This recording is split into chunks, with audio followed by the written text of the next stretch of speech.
everyone. Scott Hansen here from NFL Red Zone. I hope you're checking out 1 hour of 5 Yard Rush, one of the best podcasts on NFL football in the UK.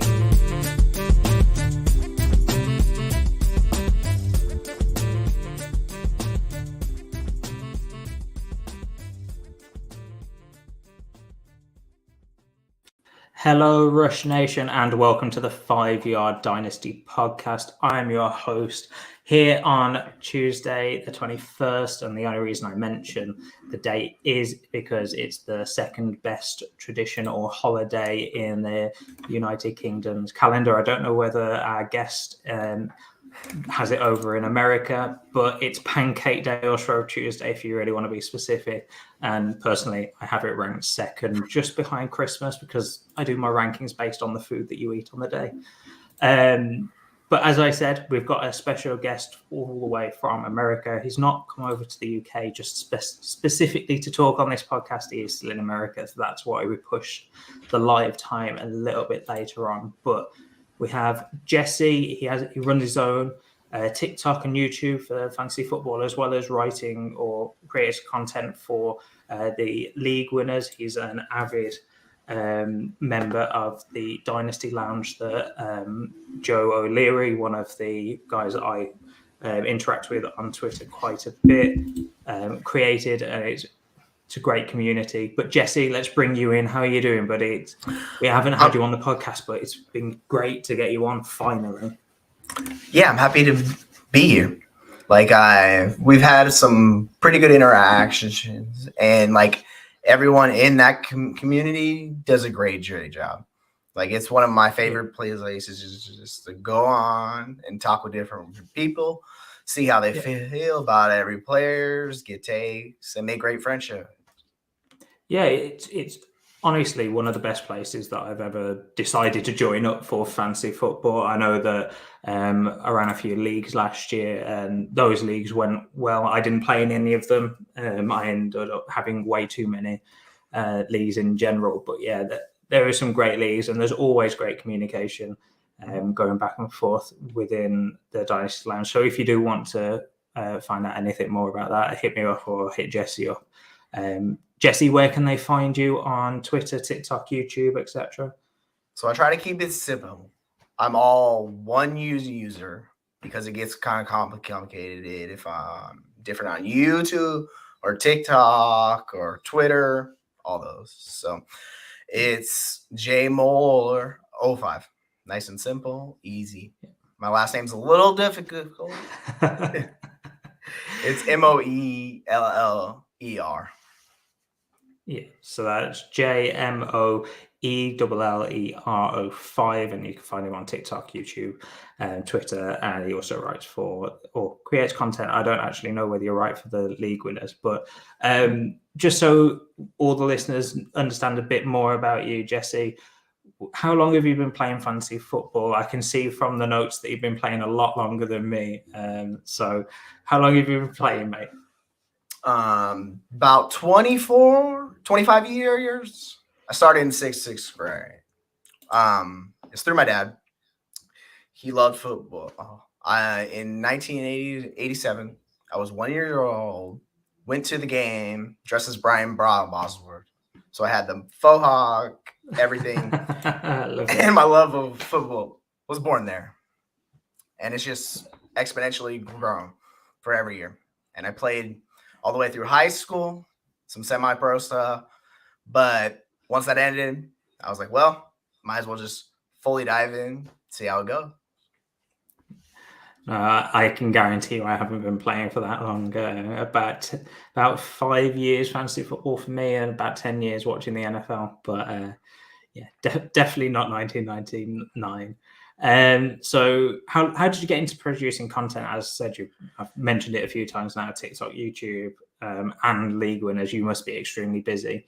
How did you get into creating that sort of content? Because it's not something you just fall into. No. In the summer of 2020, my wife was like, you love football. Do something. Make it happen. Get out there. Do it. And I was like, what? What are you talking about? Why would I do that? And she's like, trust me, You love this, pursue it. And that was the boost I needed. Like, I was kind of just hanging back, playing in leagues, enjoying it. And I figured, hey, let's give it a shot, see what happens, and go from there. So I posted a thread on Kirk Cousins, and someone reached, I'm not sure who, I can't remember, but they were like, hey, do you want to write? And I was kind of surprised because I was like, I've never written anything. I'm not a writer. Why would I do that? Yeah. And it took off from there. So I just dove in, started doing it, realized how much I loved it, and took off. And I've been doing it for 3+ years, and I love it. Similar to how I got into it, actually. Out of the blue, just had someone message me and just said, "Do you want to start writing?" I've never been a fan of English in my life, let alone writing for a passion. But I'll give it a good go, and that's how I got into it. But we're not here to talk exclusively about us, Jesse. We're here to talk about the ADP that DLF has got. At the moment, the most current is January ADP for 2023. I was hoping that February would come and drop just before this show, but unfortunately it hasn't. So we're still reviewing the January ADP. So we picked out some players of who we think are going too high, too low. And we all both kind of produce our takes on this. But I will always take this with a pinch of salt anyway, because it's ADP, so it doesn't mean it's going to happen in every one of your drafts. It also, because it's in January, means that a lot has changed in the past month, because we're mid to late February at this point. So we can always expect some movement based on some news that has gone on, especially for one of the players I've got written down here. So, Jesse, let's dive in. We've got Deshaun Watson as the very first person on this list. The way that I saw this one is I'm evaluating the player, not the person. And I think a lot of people will be bringing in the legal troubles that he's got. And that's probably why his ADP is a little bit lower. I'm not going to dive into that. Podcast listeners or listeners of this show will know that I don't tend to try and dive into that. I tend to just look at the player itself, unless it's going to impact the games and stuff, which at the moment we don't think it will anymore. Personally, he's going as QB12, and I think that's a little low. I'm predicting a bounce back year. I'm predicting another wide receiver to be moved into that room, whether that's a draft pick that isn't David Bell and actually shows something, or whether that is Donovan Peoples-Jones being much better than he is. Or that he was last year, and he had a massive jump last year from where he was. So, Jesse, QB12 as Deshaun Watson right now. How are you feeling about that yourself? I'm ecstatic. Like, I'd love that. If I can get in there, which late round 1, early round 2 startup, I'm all for that. If you don't like the player, I get it. You can avoid him. You don't have to draft him. Yeah. Totally fine.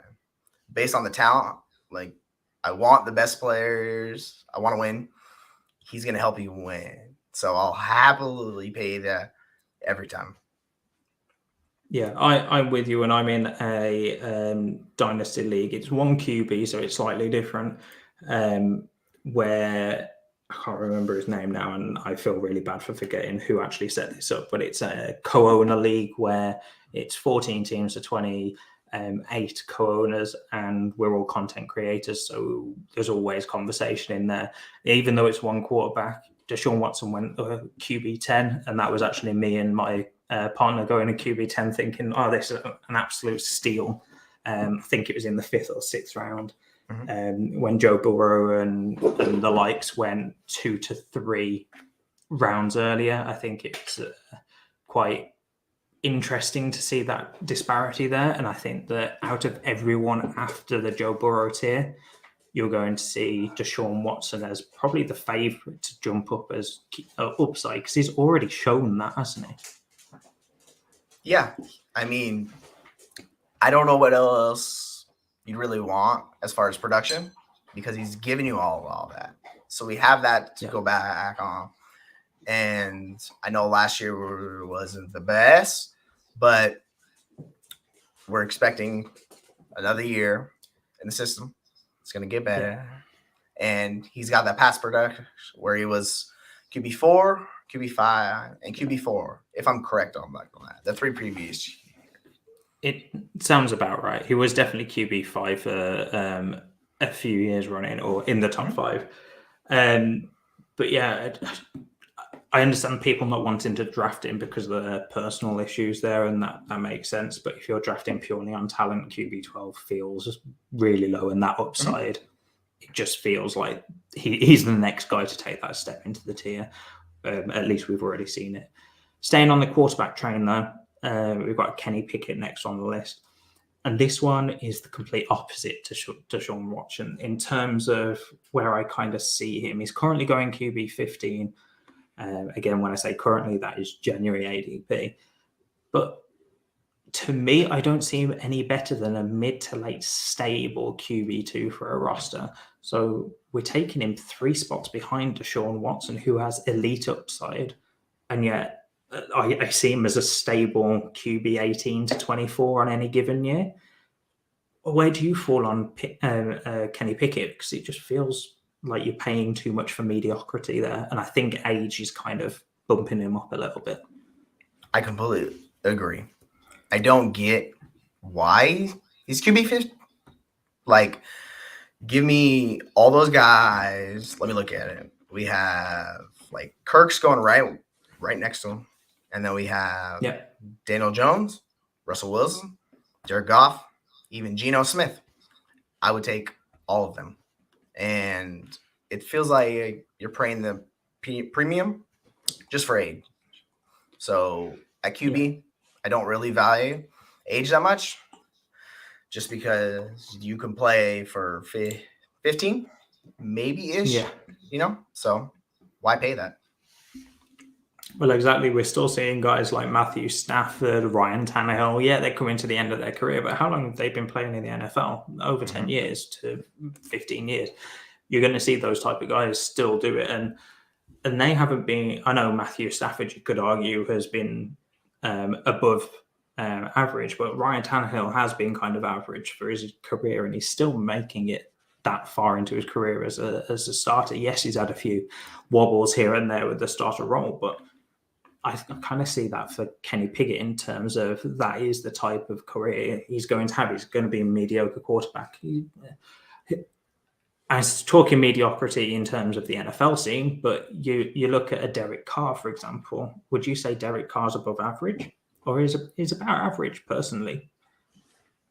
Like QB 16, that's about average. I'd say he's about there. Maybe a little bit higher, but right there. Maybe 10 to 16 in real QB. Fantasy, not so much. Yeah. So Jesse, next on our list, we'll get away from some quarterbacks now. Let's have a look at wide receiver. And this is a guy that I wanted to put on here because I was really high on him coming into the 2022 drafts. I just like the guy. He's my wide receiver too. Keen listeners will know that he is Jameson Williams. Now, I'm putting a pinch of salt on this because I do think that I have some slight bias because I had him so high in rookie rankings last year. But he's currently going as wide receiver 26, and I feel like that's a little bit low.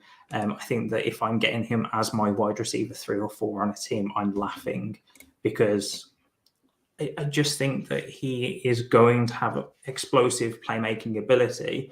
And no, I'm not comparing him to Tyreek Hill, but I think he's going to be used in a similar aspect to Tyreek Hill, where he can run deep routes, but he will also be fed the ball early and early in downs as well and towards the line of scrimmage.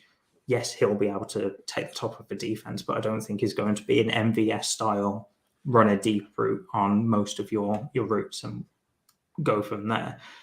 The first 3 touches he had in the NFL, which were the only 3 touches he had last year, all went for over 40 yards. That was a combination of, I think it was 1 or 2 catches and and the rest were rushes. One was an end around, I believe, and one got called back. So you might not see all three on the scoreboard, but yeah, I'm not saying that every touch is going to go for 40 plus yards. If it is, then brilliant. But I wholly think that he is going to be a lot better than wide receiver 26. And to me, that's value. I struggle with him. Like he was my wide receiver 3 coming in. But this last year, I just have questions. And at that price, I'm not wanting to pay that. Like he's going next to Christian Watson, Amari Cooper, Jerry Jeudy, Christian Kirk, and even Deontay and Jahan Dotson. I would take all those guys. If I don't know and I'm unsure and I can get someone I like better, cheaper, I'm going to go with that route. But the talent's there. You see the speed. He can absolutely destroy defense. I mean, I'm just looking at the wide receiver rankings now. I mean, okay. I was going to say I had Juju Smith-Schuster coming up ridiculously early, but because I was locked on August 2022. So let's retry that one. Looking at wide receivers going around him, you as you mentioned, Christian Watson, Amari Cooper, Terry McLaurin. I know a lot of people are going to enjoy. Jerry Jeudy are all going behind him, and I kind of see that in terms of you kind of take those guys above. I think that Jameson, well, I don't think, I know that Jameson Williams is at least a year younger than every guy there. And I'm not bringing age too far into this because apart from Amari Cooper, that's the only one I'd touch on is Amari Cooper's getting a bit old now. He's going to be 29 going into the season next year. So unless you've got a win now roster, that's kind of where you'd go with Amari Cooper. Everyone else there, you could use the age to kind of carry on for a good few years, a good 3 to 4 years. But I'm looking at Jameson Williams in terms of who's actually going ahead of him, and that's Marquise Hollywood Brown. You've got George Pickens going ahead of him, Brandon Ayuk's going ahead of him. I'm picking out some names here, but I think that he's got higher upside than all three of those. DJ Moore is going higher than him. I know that there's a lot of DJ Moore truthers and everyone loves him, but is it safe or not safe, but is it a really hot take to say Jameson Williams has a higher upside than DJ Moore? No. I think that DJ Moore provides a lot more in terms of safety, but I'd like the upside of Jameson Williams. And I think wide receiver 26 is probably, in terms of ADP, about right. I personally have him higher in my rankings. Yeah, that's fair. I love Marquise. He's pretty much my guy. Like, he's always cheap and produces. So I get what you're saying. Yeah. For me, it's not for me, but the upside's there. It's hard to deny. I'm glad I've brought you one and you've disagreed with me, because I really, at the start of the show, we went through the first two and you agreed straight away. There was nothing really to discuss, and now we've disagreed. We're into the proper part of the show now. But the next one I've brought on the list, I have no idea whether you're actually going to agree with me on this, but this is actually two different players in terms of where they're being ranked rather than one. And the reason I brought it up is where they're being ranked relative to each other. So I've got Sam Howell and Jordan Love. Sam Howell, as of January ADP, this could well have changed with everything that's happened with Aaron Rodgers over the past few weeks. At the moment, Sam Howell is being drafted as the QB 29. Love at the QB 33. It's a 4-spot difference between them. I don't understand why Sam Howell is going higher. He's a 5th round rookie that had one good game in week 18, and Rivera, let's face it, is going to be coaching for his job next year. He's not going to put it on a 5th round rookie to get him through and get him into next year. I don't see Sam Howell starting the entire year. Maybe he comes in halfway through the year and does become a starter and saves rosters and maybe Rivera's job. Likelihood that's not going to happen, but also I don't think that he starts the year. And moving over to Jordan Love, yes, Rodgers could be there, but I've started to get more and more comfortable with the idea of Rodgers actually leaving Green Bay next year.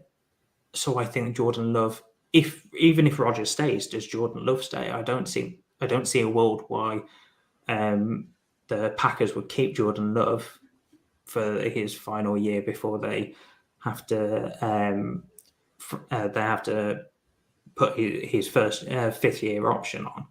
I don't see why they would keep him and then just let the option run out or have to pay him ridiculous amounts when we've never seen him. So I think this ranking is a bit crazy in terms of the actual upside of either player. I love Sam Howell when he came out, but I also think Jordan Love has a much better chance of playing the whole season or just being named the starter at some point, which will immediately increase his value. And if not, I think Jordan Love is being traded rather than sitting behind Aaron Rodgers for the whole year. Where do you fall on these two? Do you agree with me? Am I being crazy and all hyped up in my own Packers fandom world, or am I grounded a little bit more than I want to think? No, the community is. He's a day 3 guy. What are we doing? You have round 1. That speaks volumes. The NFL told us the day they took Sam Howell, day 3, they don't like him. So you're buying in this way. Sorry. But that's it. So what happened? He struggled. Week 6, they're going to bring someone in. Jordan Love, he'll have the security. It's simple to me. Jordan Love all day. Yeah, I think with Jordan Love, he's shown more than people want to give him credit for. And I think I'm basing this off of a Packers fandom point of view that people will always hate the pick rather than the player, but they won't separate the two. I don't know what the rest of the NFL sees, Jesse. I don't know whether you can fill me in on that, but I just think that within Packers world, you're never going to be able to split the Packers and taking Jordan Love instead of a wide receiver or whatever happened. Right. People say oh yeah, it's motivation. Get him to play good. And it's first round pick. Why would you? That makes zero sense. Yeah. But they did it, and you got to play him at some point. You have 1 year, and you got to pay him. I think it's $20 million, to match it this year. So, you got to at least see what you got. Yeah. Unfortunately, I've seen a lot more out of Jordan Love than somehow. Yes, there's a few years experience different there, but I'd much rather take my chances on Jordan Love than Sam Howell, regardless of just looking at the season in general. Next player on the list, Jesse, is Tony Pollard. I think this is absolutely nuts to see him going as running back 13 in ADP. I don't understand why he's going higher than Javonte Williams. Can you help me understand, or am I just being completely insane with this one and I've got it all wrong? I struggle. I like him. He's an exceptional talent. He showed it off last year, this year as well, and people are betting on it. Where Javonte, we've seen the talent, but the production hasn't fully matured yet. So I get it, but I kind of torn. So if you have Javonte here, Pollard here, I'm going to take the cheaper because I honestly don't know.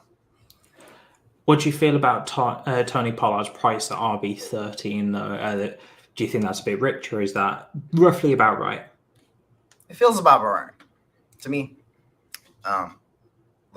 Imagine if he ends up in Miami, the market will just shoot him up. Yeah.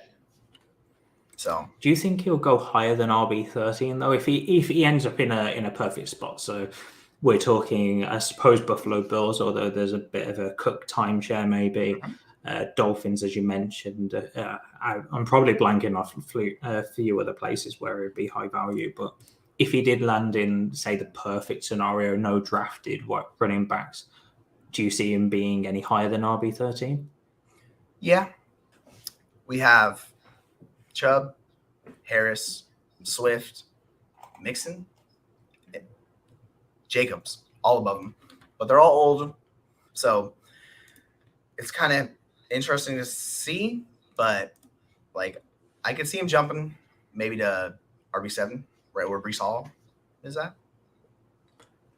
Yeah, I could potentially agree with you. I think another one that's sneaky that I thought about putting in, but I didn't want to talk about it too much, was Joe Mixon being over DeAndre Swift at RB8 and 9 respectively. I thought that was an interesting one. So I personally would see Pollard not going any higher than DeAndre Swift, but I see people being out on it. I mean, I personally been out on DeAndre Swift because of all the injury issues, and I want him to play and I want him to show me something, but he's just not on the field enough for me to take him that highly. But yeah, I personally think this is way too much for a guy that is going into free agency and has never had the lead role. I mean, look at Josh Jacobs. He's running back 11, but we saw him have a great year this year. We've seen him have spurts and spans where he's been incredible, and then he's kind of tailed off and ended up as an RB2. But with Pollard, it's kind of he's had those games, but he's never had a full season or even half a season where he's had that backfield to himself and proved, to me at least, that he can uphold that. And I'm on record saying that I don't think Pollard's going to be more than a 1A, 1B back, whichever A or B he is. I think that he's always going to be in a timeshare. So maybe a Buffalo Bills landing spot would kind of be a middle ground between me and everyone that wants him to go to Miami. Yeah. Buffalo reminds me of KC. Great team, great offense, but the running backs are just all over the place. So it would boost his value. Yeah. KC running backs is not something that I like to discuss because I was massively high on Clyde Edwards-Helaire going into this year. At price, I thought it was great. And then around week 3, week 4, I saw his usage and the amount of touchdowns he scored. And it's like, this isn't sustainable. I'm out. And I couldn't sell any of my shares because no one had bought it properly yet. And I got stuck with a lot of CEH, even though I was out at the right time. Just not enough people were in. Another running back, though, let's go back to the NFC, and that is Tyler Algier. For me, I like him coming up for this upcoming season. I've said it before, I'll say it again.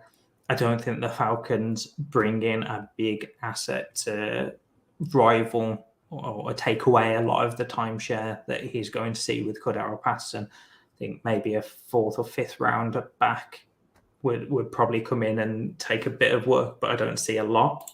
And that's probably the max I'd expect to see the Falcons bring in. I don't think they're going to bring in anyone in free agency. They could even get rid of Patterson and bring someone else in. We don't know because there is some savings behind Cordero Patterson.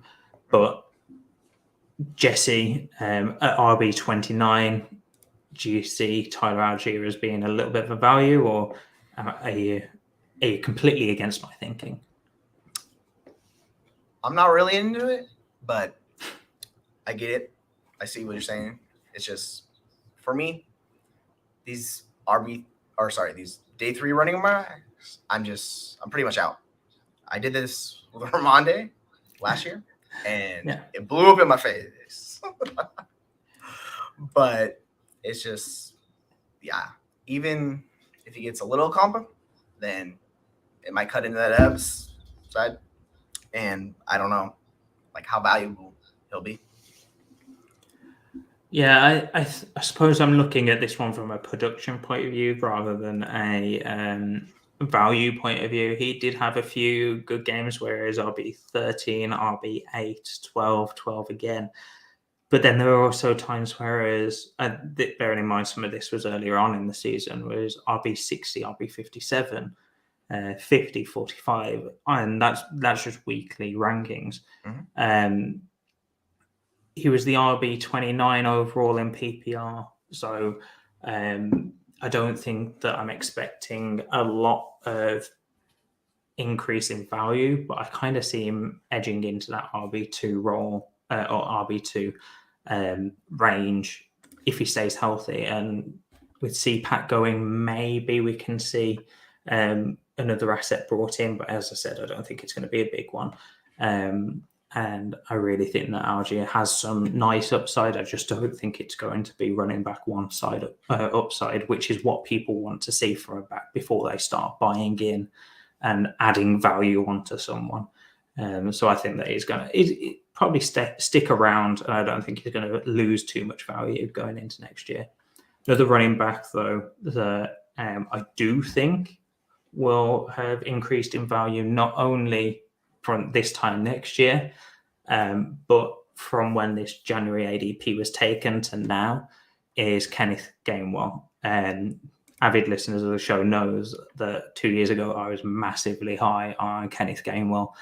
He's my draft crush that year, apart from Amari Rodgers. We both know how Amari Rodgers ended up, so let's not talk about that too much. But Kenneth Gainwell was my running back that I loved as a sleeper, and he ended up going to Philadelphia with Sanders in front of him for 2 years, and that wasn't always the best situation to be in, and his draft capital also sucked a little bit. He ended up becoming a day 3 pick, and I really thought it was going to be a 3rd rounder, but not to be. Now we're going into the off season after a great Super Bowl performance by him, which I think will have helped his value a little bit. Not a lot, but a little bit, just because it was the biggest game. Everyone's watching it, and he actually did well in it. He didn't back down from the challenge. I think that his value has not only gone up from RB43 in January ADP, I also think that people have wised up to Sanders probably being gone next year. But again, similar to Tyler Algier, I kind of think another similar priced asset will come in, whether it's through free agency, whether it's through the draft. I do think that a lower end guy is going to come in, but I think that opens up a lot for Kenneth Gainwell to take over, take over and really show that what he did in the Super Bowl is what he can do if given the ball. Jesse, is this me hoping that one of my 2 draft crushes from a few years ago is actually going to stick, or are you fully on the hype train with me and think that Kenneth Gainwell is going to actually do something? I think his value will take off. I don't know how much that is, but I would want to see in trades like what I could get, and if it's something like an upgrade, I'd happily do it. If not, I'll just ride him till draft. Hopefully, they don't spend round 2 capital on, big name running back, and he survives. And if he does, then your asset's taken off, and it's looking good. So I'm unsure if that happens, but I'm open to it. I struggle with the Eagles right now because they just made it to the Super Bowl. I don't know how much they put into their running game not being hugely effective against the Chiefs. They did well. I'm not saying that it wasn't, but a lot of it came from Hurts rather than running backs. I don't know how much they put into that. And I think if we knew how much they put into it, then we would know whether to sell or whether to hold Kenneth Gainwell. But do you see anyone that you'd want to potentially trade straight up for Kenneth Gainwell right now, or is there maybe a specific pick that you're looking at trying to get now rather than waiting to the draft? So the guy from Casey you just talked about, yeah, I'll roll the dice. Oh wow! and take him. I actually traded Gainwell last week for 301 and Rashad Penny. I thought it was fair, and Penny's good. So my thought process was he's going to step in and be productive. It could backfire for sure.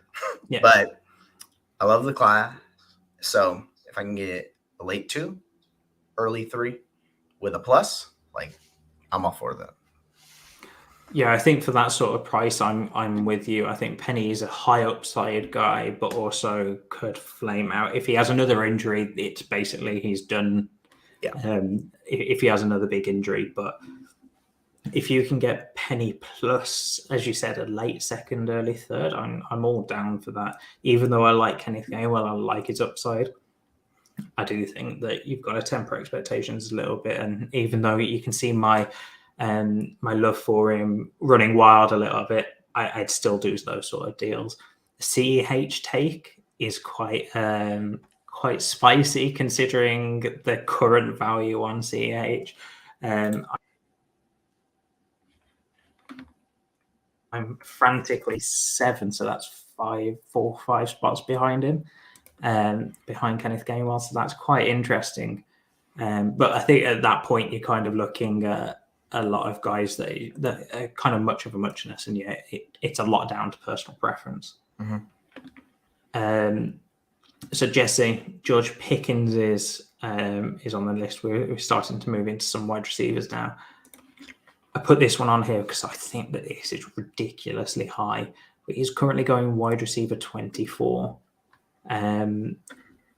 What are you doing with him right now? Is that where you've got him? No. Okay, tell us which way you've got him now. Is it higher or lower? Lower. I've been anti-Pickens since last draft, so this is just priors coming in. But the ranking, I just don't get it. He wasn't good. Like, he was on the field. That's the one thing he consistent did. But outside that, I just wasn't impressed. So if I can sell him for anyone in that ranking, I'll happily take it. Or use him to package up. That's ideal situation. I loved Pickens' tape. I absolutely loved it. But when I looked at the rest of that class, I had 7 other guys ahead of him. He was ranked 8 in my film only rankings. Mm-hmm. Although I really like the draft capital, and some of the catches he makes are incredibly insane to watch. Unfortunately for fantasy, you don't get style points. And if you did, Pickens would be up there, but I don't think anyone has him. I say anyone has him higher, but surely people have had to draft him higher for him to be an average draft position of 24. I think that's crazy for a guy that was wide receiver 40 in season-long production. But if you take it down to points per game, wide receiver 52, and we drafted him as wide receiver 24. I think that's quite insane. I don't ever see him being a wide receiver 1 or a top 12 wide receiver in a season. So why are we drafting him as though he's going to have that upside?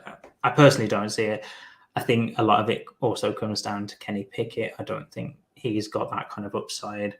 And a lot of it as well, I think a third part, it's almost in thirds for me in terms of reasons. 1/3 is George Pickens, 1/3 is Kenny Pickett, and the other third is Deontay Johnson. I think that Deontay Johnson is going to come back and really show people that last year was just a complete off the rails type of year in terms of production. I saw some stats that he was one of the highest targeted guys in the league still. He just didn't produce with it. And I think that this year that is going to really show that Deontay can do what the Steelers think. And I think right now he might actually be a steal. I need to go and check his ADP because I don't have it in front of me. But Deontay right now, wide receiver 32. I'd do that every day of the week, even over Jameson Williams. And even though I love what JMO, I'd take Deontay over him. How do you feel on Deontay? I can see you nodding a lot as I'm talking. Are you a big Deontay believer as well? I love target hog. Those guys earn targets. That's who I want. So even someone like DJM, like it sucks, but the QB situation ever improves. That's where the upside. I think Deontay was wide receiver 20 in expected fantasy points and just massive disappointed. So I'm hoping it rebounds. Yeah, I'm massively hoping he rebounds. And talking about guys that rebound, a guy that I feel like I'm just bringing up guys that I've really liked over the past few years in drafts, but John Mechie is the next guy, and he's currently going as wide receiver 63. To me, this feels like an absolute steal. He is basically free in startups at the moment, and I think that he has great upside. To me, he is essentially a rookie. His rookie season was taken away from him with, I can't remember exactly what strain of cancer it was, but it was some pretty bad cancer that he's, from all reports that I've seen, battled away and has great potential of actually being back with the team and training this year. And then add on top of it a lot of talk about Bryce Young going 102, who was his college quarterback at Alabama. I think that John Mechie, if he plays this year, is going to do a lot better than wide receiver 63. I think you're going to see a wide receiver 3 or 2 season from him, top 24, top 36. So guys going around that mark, guys like OBJ, who didn't even play this year, Mecole Hardman, who apart from a few odd catches here and there doesn't really do anything in a year, and Zay Jones, who is going considerably higher than him. And yes, he had a great year last year, but has also got to contend with Calvin Ridley coming into the fold over in Jacksonville. So to me, I think John Mechie is a complete steal. I've seen trades for late seconds for him. I don't think I'd do that. I think I'd go, if I can get him for any type of third, I'd probably do that. But a late second, I'm kind of struggling with giving up for Mechie right now. Where do you fall on Mechie? Did you like him pre-draft and post-draft, I suppose? I did. I wasn't super high on him, but I was like, he's a good NFL wide receiver. So wide receiver 63 is just so low. Like, he's free. So at that cost, happily in. Can we talk about Michael Thomas, wide receiver 76? Like, why? What's going on? These two are ultimate, what have you done for me lately picks. Yeah, it's just so low. I don't get it at all. I mean, Michael Thomas, yes, you don't know who he's going to be the quarterback in New Orleans. Yes, you're still there with Dennis Allen. Yes, Chris Olave is now there and there's a bit more of a target. There's a bit more target. What's the word I'm looking for? Why is it going out of my head? Competition, target competition. But wide receiver 76 is even more cheap than John Mechie, who has never played an NFL snap. And we've seen this guy he was the wide receiver 1 in Dynasty 3 years ago, 3 or 4 years ago. So yeah, Michael Thomas, wide receiver 76 is nuts. He's going just before Terrace Marshall, who everyone is out on, just after David Bell, everyone is near enough out on. Paris Campbell, who has been injured for 3 years and then kind of had a game or two here or there. There's guys around that spot that like Trent Sherfield at wide receiver 82, about 7 spots down. He was nothing until this year, and even then it was kind of a 1 or 2 game here and there, and he was actually a top 36, top 24 wide receiver. Yeah, if I'm anywhere in the 60s, these are the 2 guys I'm looking at because they've got the upside to get up there. I think the rest of this list around that, I'm kind of hiding away from. Yeah. The only guy is Curtis Samuel. He's the only other one. Outside of that, I don't want any of those. Yeah. Guys. Yeah, at that point, I'm looking at running backs. I'm not looking at wide receivers at all.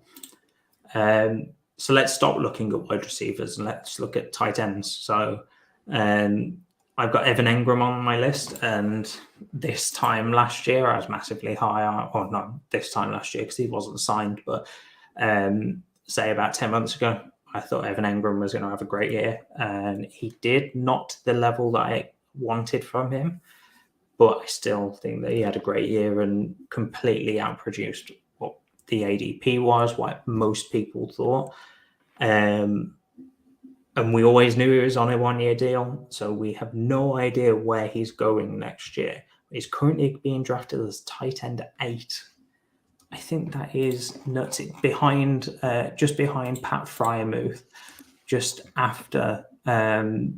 I say just after tight end 12 is David Njoku, who we know is going to be with Deshaun Watson, and as we've both spoken about today, he's going, or we expect a jump up from him. So why is he going 4 or 5 spots ahead of Njoku there? I think Evan Engram potentially is going a little bit too high for me. I think it's a bit rich. Where did you fall on Engram last year, and where do you fall on him right now? So last year, he was basically like free. So I was all in. He's been a target hog basically his entire career. So I was okay spending a late 30, something in that range, get him. But tight end 8, that's steep. That's a top, what is it? So it is pick 105, which, if my quick math serves me correctly, is what, 9th round? Yeah, that's too much. I don't want to invest in a tight end who's likely not a difference maker. So yeah, just not at that price. Yeah, I am with you. Although I did say last year that I think that Evan Engram has a great shot at becoming or having that top upside, I don't think he's ever going to become elite now. I think it's a bit far gone. If he signs with, I'm trying to think of an open tight end spot that would really boost him. So the Cowboys, I suppose, is probably the main one I can think of. If he takes Dalton Schultz target share, if he comes in with Dak and with CD, I can see his value being around tight end 8 still. I think once he signs, that value's dropping. I think he's coming outside of the top 12. I can't see a world where he stays there. But another guy that is too high for me in the tight end range, and I know that I'm bashing on tight ends again, it kind of ends up being my thing, but it's as Isaiah Likely, and he's going as tight end 17. Why is tight end 2 on the Baltimore Ravens without a quarterback right now going as the tight end 17? Jesse, you're shaking your head furiously. So what? Before I go on to talk about Likely, I'll pass it over to you so you can get the rage and the frustration out. Just know, what are we doing? Like, why? You need Andrews done for the year for him to hit any kind of upside. Like, it's just, my mind explodes. I just no. I'm out. Yeah, I'm out too. And as you've said, you need Andrews to not play for the year for him to be relevant. And that is exactly what I was going to say is with Andrews playing, likely scores on average 4.5 PPR points every game. And that's over a 14 game span. So this next part is on a short sample, but without Andrews, he scores 13.8 PPR points. Yes, that is incredibly good for a backup tight end that a lot of people liked going into the draft last year. But you have to have an injury to the tight end 2 in ADP, the tight end 1 on that team, and one of the best tight ends in the league. And that's still not talking about a big issue for the Ravens right now, which is the quarterback. We have no idea what's going on with Lamar. I fully expect them to franchise tag him or work out a deal, one of the two. I fully expect one of the two to happen. Same. But until we know what happens, I don't understand how you can be expecting likely to return on tight end 17 value. I don't know. I don't have an answer. For podcast listeners, Jesse just threw his hands up and that was it. There was nothing else. We just don't know what to say. I think this one's baffled both of us. Jesse, is there anyone else that you wanted to speak about? Because I'm aware we went through a lot of players there. So I've been on a kick lately. These wide receiver 2 types, like Waddle, Higgins, those guys. Devonta Smith, I don't get the value. I think at the price, you can find elite difference maker and help your team. So I've just kind of switched my thing and realized I don't think they're worth a cost at all. Yeah. I can totally understand where you're coming from. I mean, we did just see Tyreek Hill and Jalen Waddle have that amazing 1-2 punch that ended up being, I think neither of them were lower than wide receiver 5 on the season. That's just going off the top of my head. If that's not true, it won't be far off wide receiver 5. I think they're absolutely insane in the last season just gone. So at the moment, Jalen Waddle, wide receiver 5, T. Higgins, wide receiver 9, Devonta Smith going at wide receiver 14. I can understand where you're coming from. There's a couple of guys that I like in that range that I can see having that higher upside, and it's very difficult to see having that higher upside considering the type of seasons that they've just put up. But guys like Tyreek Hill are going after Jalen Waddle. I don't understand that. It's got to be an age thing. It's got to be an age thing. But It is. I'd take Tyreek over Jalen Waddle. You've also got Garrett Wilson going behind T. Higgins, the very spot behind. I kind of expect Garrett Wilson to have a competent quarterback next year. I can't imagine the Jets are going to stick with whatever fiasco was last year, where they had Flacco, then Wilson, then White, and then Wilson, and then White. I just don't see any situation where the Jets are going to be like, yeah, Wilson, we'll give Wilson another ride or whatever. That's it. No, it's just not happening. So Garrett Wilson's getting an upgrade at quarterback. You've also got Chris Olave, who I kind of understand this one. Chris Olave, wide receiver 11, no quarterback, but had a great season with Andy Dalton, of all people. I kind of expect Olave to stay where he is this time next year, but Devontae Adams, again, there's a lot of quarterback question marks here, but Devontae Adams at wide receiver 12, when he just put up a similar season to previous seasons with Derek Carr instead of Aaron Rodgers, DK Metcalf with potentially Geno coming back, or I'd expect a QB upgrade if they don't bring Geno back.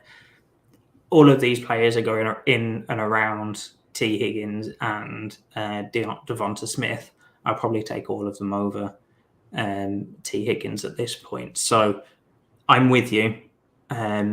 It's very difficult to put elite capital and elite value onto these wide receiver twos because they are wide receiver twos. We've seen that they can produce, but are they actually going to produce over a full season with everyone healthy, which is the basis we have to go off. So yeah, I like that. I like that. Do you have anyone else on your list? Let me see. Oh, Kenneth Walker. Oh, Kenneth Walker. What? Okay, we're looking at the top. Yeah, looking at the top of the list. I actually had a tweet. Him and Travis Etienne are like the same dude. It was a strange year. Like their routes run per game, the targets earned, the fantasy points, they were identical. I just was pretty surprised seeing that, and given the price, RB2, like that's one spot below CMC. Why would I want Kenneth Walker over CMC? It's just age.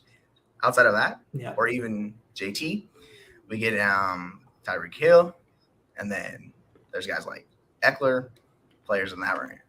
So I'll chase points, production, over the age every time. Yeah, with running backs, it is going to be the age that is pushing up that, and a lot of unknown situations. So Saquon Barkley, running back 4, we obviously have no idea where he's going to go.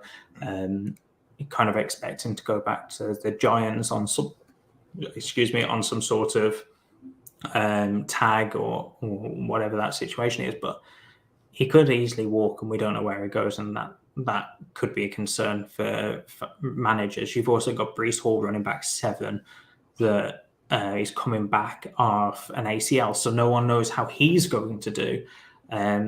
Travis Etienne, running back 6, I think that he's a great guy, but I kind of feel like Kenneth Walker needs to be in his range. Eckler, again, age 28 going into next year, but has produced a running back 1 season over the past 3 years. So I get where you're coming from, but I think the reason Kenneth Walker is at the top as running back 2 is down to not necessarily his talent per se. Yes, that will have got him high, but it'll come down to more so the lack of a clear-cut running back 2 has been presented this year. I've said previously, Jonathan Taylor was the clear-cut running back 1 by miles last year, and then we kind of had DeAndre Swift and Najee Harris and then a bunch of other guys, which we really didn't know where to put. This year, instead of having a clear-cut running back 1 and then a running back 2 tier, we've just kind of got a bunch of guys between 1 and, say, I'm looking at that 8, 9, running back 9. So that is Swift, Mixon, Hall, Etienne, Eckler, Barkley, Taylor, Walker, and McCaffrey going from 9 to 1. That you could even throw Najee Harris at RB10 into that range and go, we kind of have no idea how to rank these. And I'm sure if you gave 10 analysts these rankings that somehow managed to get 10 different orders, it'd just be that no one really has an answer right now. And that's probably why he's going there because he just feels the safest. Yeah, that's fair. But yeah, I'm with you in terms of talent. I'd take a good bunch of guys over him. It's just the contract situation. Last time I'm going to ask you, do you have anyone, or have we finally got through your list? I think we're good. We're good. Okay. So in that case, then, Jesse, where can the listeners find you? What have you got going on? Is there anything that you want them to check out? Here's your time to plug shamelessly. Well, I'm on Twitter way too much. So if you're on Twitter, come find me. We can chat. Anything Dynasty, stats, football, life stuff, all good. We can go there and do that. TikTok, YouTube, video formats. We'll be posting stuff off season, rookies, players, different kind of strategy, just Dynasty as a whole. So it'll keep me busy, and all my written content at LeagueWinners, and I'll post that on Twitter as well. So that is at JMOELLER05 on TikTok, Twitter, and YouTube. And I believe it's at FF LeagueWinners for all the written content as well. So shameless plug time for myself. Listeners will know about the UKFFC, which I don't know whether you've ever been to the FF Expo, Jesse, but it's our version of that. Basically, we saw what you guys were doing in the FF Expo. We got a bit jealous, so we created our own version. And the first time was last year. So it was 80 people raising over £2,000 for charity last year, with raffles, panels, 5 hours of fancy football fun. This year it's 7 hours. 2 hours difference doesn't sound too big, but trust me, we've jam-packed a lot more in there. We have just confirmed with Scott, it's been announced, and that is Scott Fish. For the Scott Fish Bowl 13, there is a live draft in London on the day before the UKFFC, so you can make a weekend out of it. Come down on the Friday evening, have a live draft for the Scott Fish Bowl, then go straight into Saturday with the UKFFC event in general, which, as I said, will have raffles, panels, Q&As, and a few more things we haven't actually announced yet. So if you're interested, go find them at _UKFFC on Twitter, and at UKFFC on Facebook as well. Had to think about the tag on Facebook because we don't use it that often. But tickets are only £10 and all the money goes to charity. So make sure you buy your tickets there. We also have a Scott Fish Bowl spot giveaway to ticket holders by the 28th of February. So that's a week today as of recording. So if you buy your ticket and you have a ticket by the 28th, then you'll go into a raffle or a giveaway for a Scott Fish Bowl spot as well. Before we get out of here, Jesse, I leave the listeners with a brain teaser every week. I didn't do it last week because we did a live draft and there wasn't much I could really tease people's brains with. So I'm going to give you a chance to answer, but I'm not actually going to tell you the answer to this. And it's actually 2 questions just to make up for last week. So which player rose most in ADP and which player also fell the most in ADP? So that's 2 different players. The way that I've done this is DLF ADP, and they've got to be drafted in both August and January. So that's August 2022 and January 2023. Use Superflex because everyone plays in Superflex now. So Jesse, who do you think rose the most in DLF ADP and who fell the most? Do you have any ideas? I'm thinking Geno Smith for the riser. And for the faller, we'll just go Michael Thomas. Why not? Michael Thomas. Okay. I'm not going to tell you whether those are the right answers. So you're going to have to tune into next week to hear because I'll release it at the start of the show. But just again, listeners, which player rose the most in ADP and which player fell the most in ADP? Got to be drafted in both August 2022 and January 2023 ADP, and that's Superflex. So until next week, guys, Jesse, thank you for coming on. It's been a pleasure to have you. And until next week, guys, stay safe and we'll see you then. Bye-bye.